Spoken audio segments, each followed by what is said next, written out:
Hey everybody, Hey. welcome to Parents of the Bible. The Good, the Bad, and the Ugly. This Video is 3. day 3. Glad you joined with us, and we're looking forward to seeing what God has for us today. Yeah. We're going to take you to Exodus. Yeah, Exodus chapter 2. Been in Genesis, we're just going to keep going down the line to Yeah. Exodus.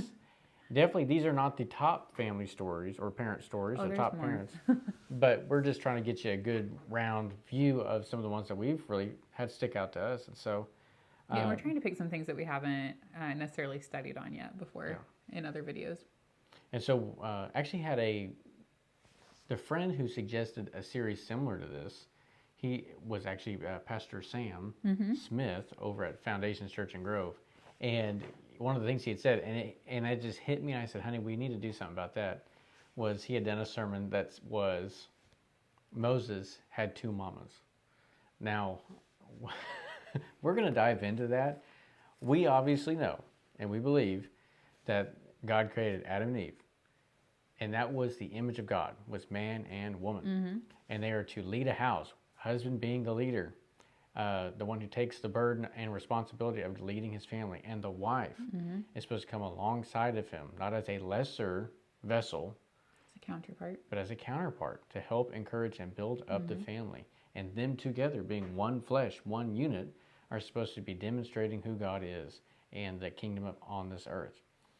But sometimes stuff happens. Brokenness happens. Bad stuff happens. And we end up with split families. We have divorces out there. We've got kids who are just straight up orphaned, and bad things happen. And so a parent dynamic can really vary. There can be all kinds of stuff that happens. Yeah. No, my mom tells stories of like when I was a little girl in the grocery store, and I was just chatty Cathy apparently back then. And I would just talk and talk and talk, and I would tell the cashiers, I'm like, you know what? I have 2 moms, and I have 2 dads. And my mom said she'd get so embarrassed because the way people would look at her would be, like, what on earth is your kid talking about? But it was true because my parents are divorced, so I have 2 bonus parents that are amazing. And so sometimes you're going to get to a place, and definitely in this story, we could see that there could have been tensions of competing. yeah.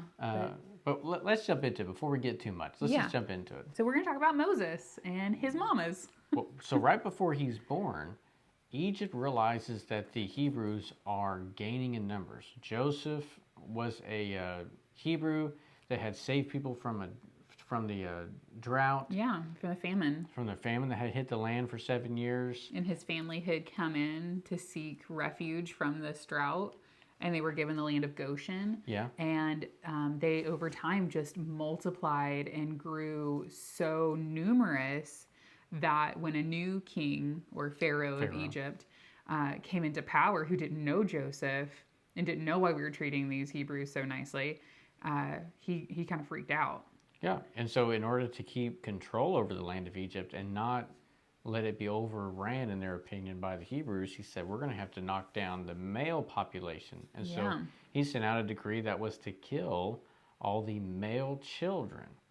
And many times you'll see whenever a Savior is about to arise, Satan will put out an edict to kill him. And you can see that story shadowed whenever we talk about Jesus. Right. After he was born, Herod decided to kill all male boys Under 2. under 2. And so, coming back to this story, so that's what the environment looks like right now. Of there are midwives who are bringing children into this world, but they're doing their best to do it because they honor God and they love Him.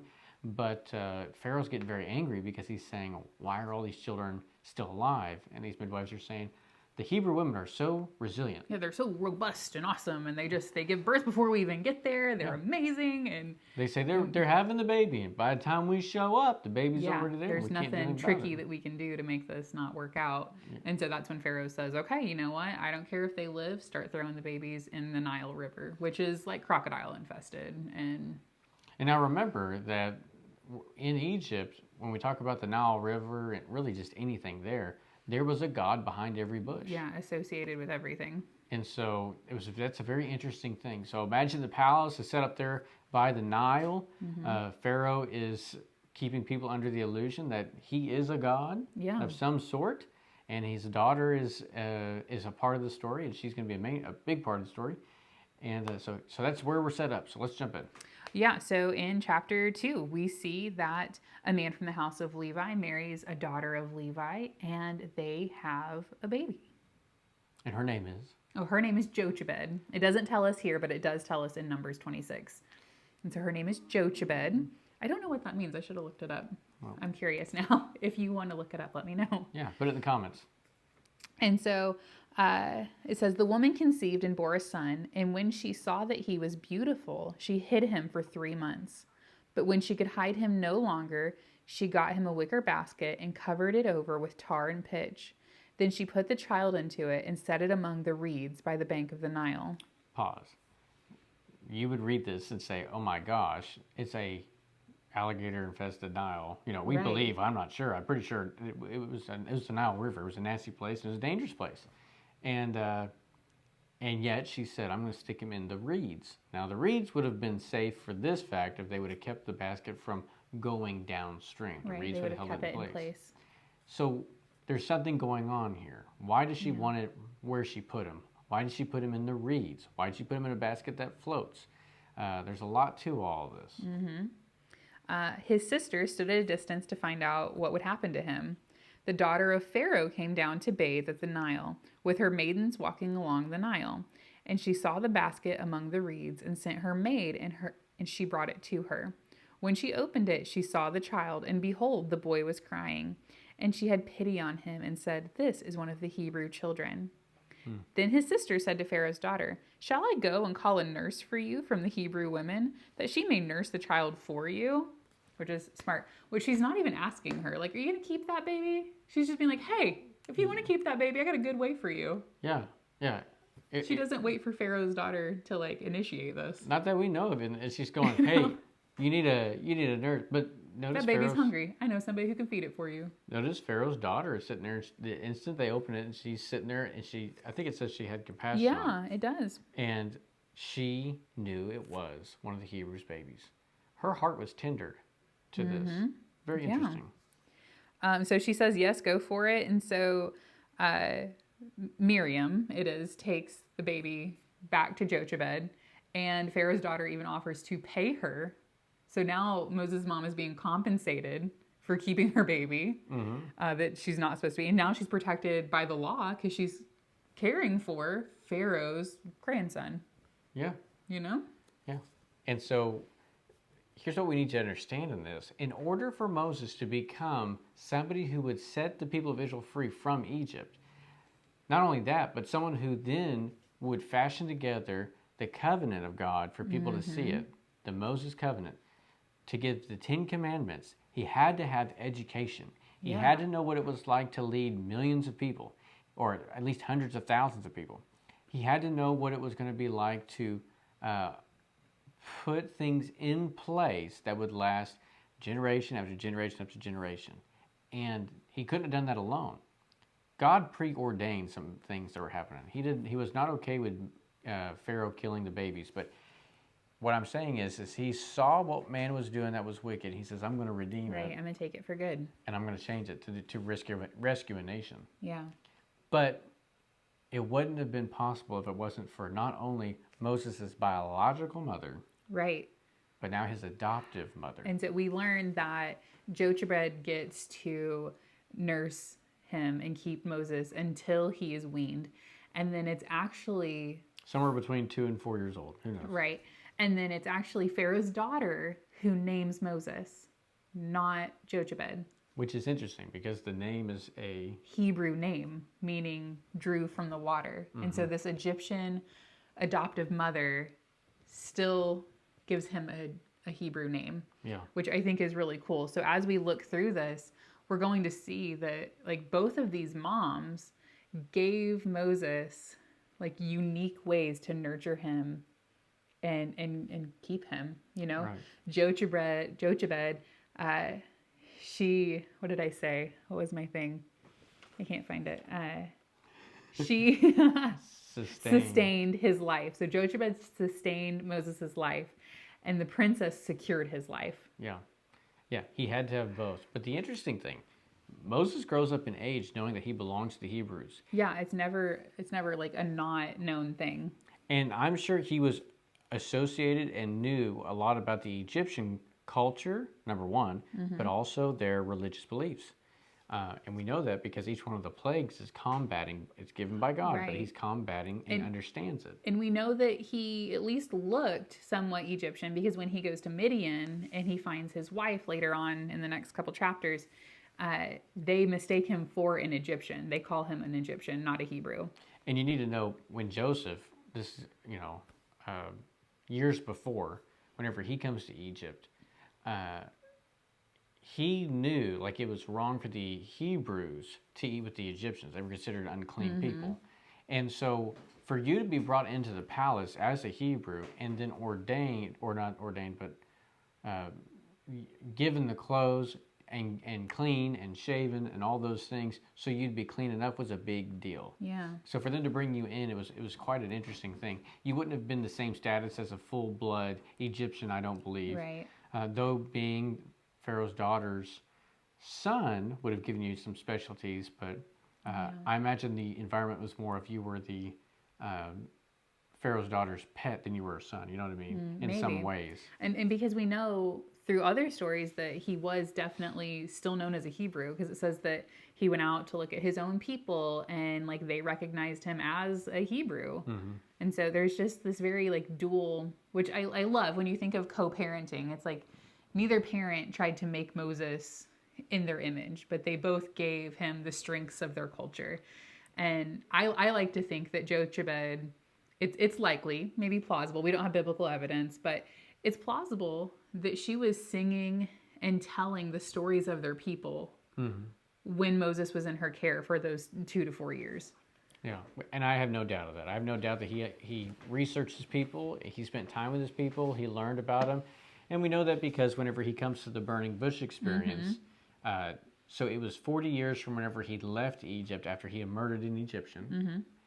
And then there was 40 years where he was with his father-in-law and he saw a burning bush.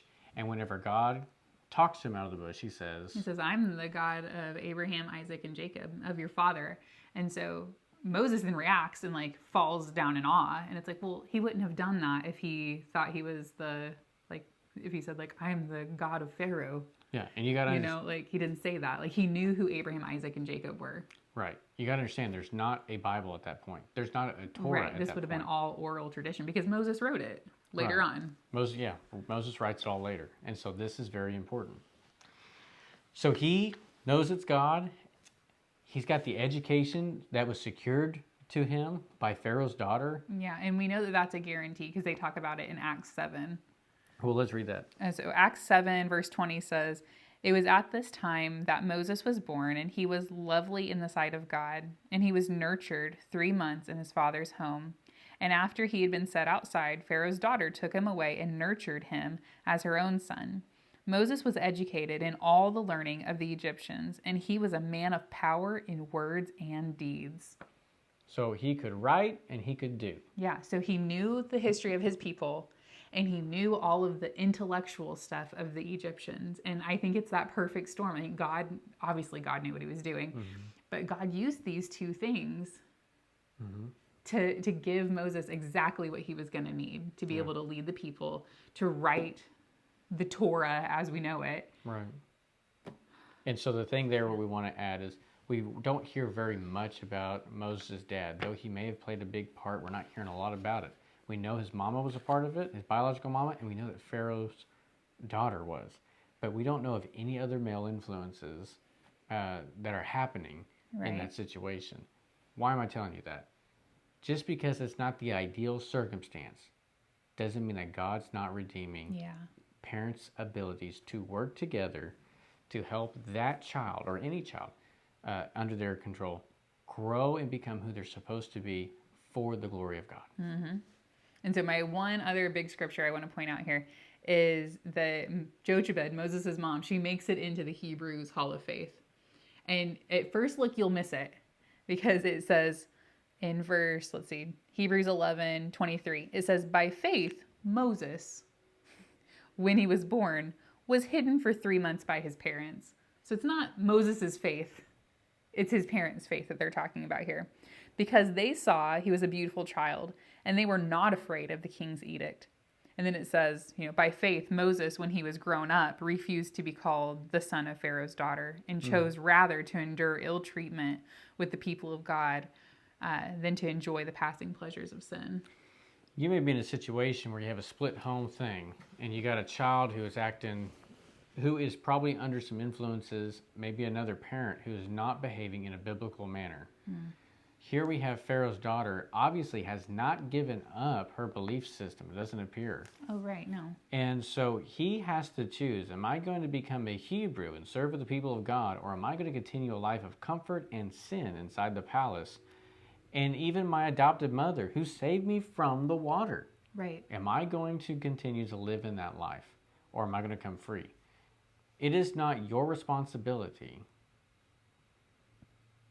to degrade, downplay, beat up, talk bad about the other mama. Oh, absolutely. That's the most toxic thing you can do to your child. Do not separate them. Do not fight them. Don't do that. It would be far better now if it's a dangerous situation where there's abuse. That's a different game. We're not talking about that. Right. What I'm talking about is whenever there's a negative influence, it is better to let your kid see you shine and see you be the person you're supposed to be, leading people you're supposed to lead, and show them what it means to be a God-fearing individual. And when you do that, you give them a display of who they can be one day. And honestly, that child has to make a choice whether you're good or bad or whoever is. We talked about that in the first episode. They've got to make a choice. And Moses said, I am not going to continue to serve in the palace. Or I'm not going to continue to be part of the wickedness. I'm going free. Yeah, I'm not taking the easy road. Yeah. And so because of that and because of his faith, he chose to come back into Egypt and turn the place upside down by the hand of God and bring hundreds of thousands, possibly million plus people out of Egypt and into a place of freedom. Yeah. So with that being said, thank you so much for joining us today. Anything else you want to add? I did want to add one more thing. Let's add one more Sorry. thing. She had that twinkle in her eye like, I can't let them off the hook. Okay, so in Hebrews, though, it talks about their faith. And I think it's just a huge thing to point out that they had faith over fear. In a place where they could be so fearful of the king's edict, like babies are going to die. We're talking about Moses' mom and dad. Yes. Okay. Yes. In a place where they could have been so fearful, they chose to have faith. And I believe she put that basket in the water and waited expectantly for God to do something amazing. I don't think she was, oh gosh, Miriam, go watch your brother die. Right. No, I think she said, go, Miriam, and I want you to report back to me and you tell me what God's about to do. Yeah, and probably knew that if I place this basket right here where Pharaoh's daughter comes out with her group. I think it was strategic. I think there was a plan. I think she knew what she was doing. She may have been listening to God on it. I don't know. And so I think just my encouragement here is, as parents, it's so easy to fall into fear and worry about our children and about what lies ahead for them.